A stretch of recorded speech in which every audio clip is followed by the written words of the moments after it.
Prenova ljubljanske Drame nima gradbenega dovoljenja, ker se Ministrstvo za kulturo in lastniki sosednje zgradbe ne morejo dogovoriti glede zagotovil za odpravo poškodb, ki bi jih lahko na njihovi zgradbi povzročila prenova. Pridobitev gradbenega dovoljenja je tako odvisna od odločitve na upravni enoti. Do dokončne odločitve bi lahko trajalo več let.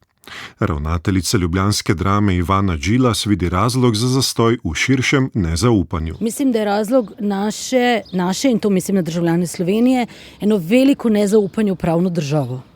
V pričakovanju novega ministra ali ministrice za kulturo so odprli javno razpravo o možnosti A, da se prenova nadaljuje po zastavljenih načrtih, B, da se obnovile obstoječa zgradba brez širitve in C, da se izvede nov objekt na novi lokaciji. In rada bi samo ta čas skrajšala in pomagala, da kdorkoli z nami ta projekt nadaljuje, čim hitreje nadaljujemo in zberemo najboljšo možno smer.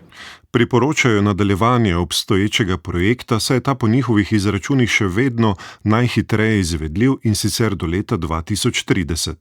Druga možnost bi bila lahko uresničena leta 2033, tretja, ki predvideva popolnoma novo zgradbo na novem kraju, pa šele leta 2044.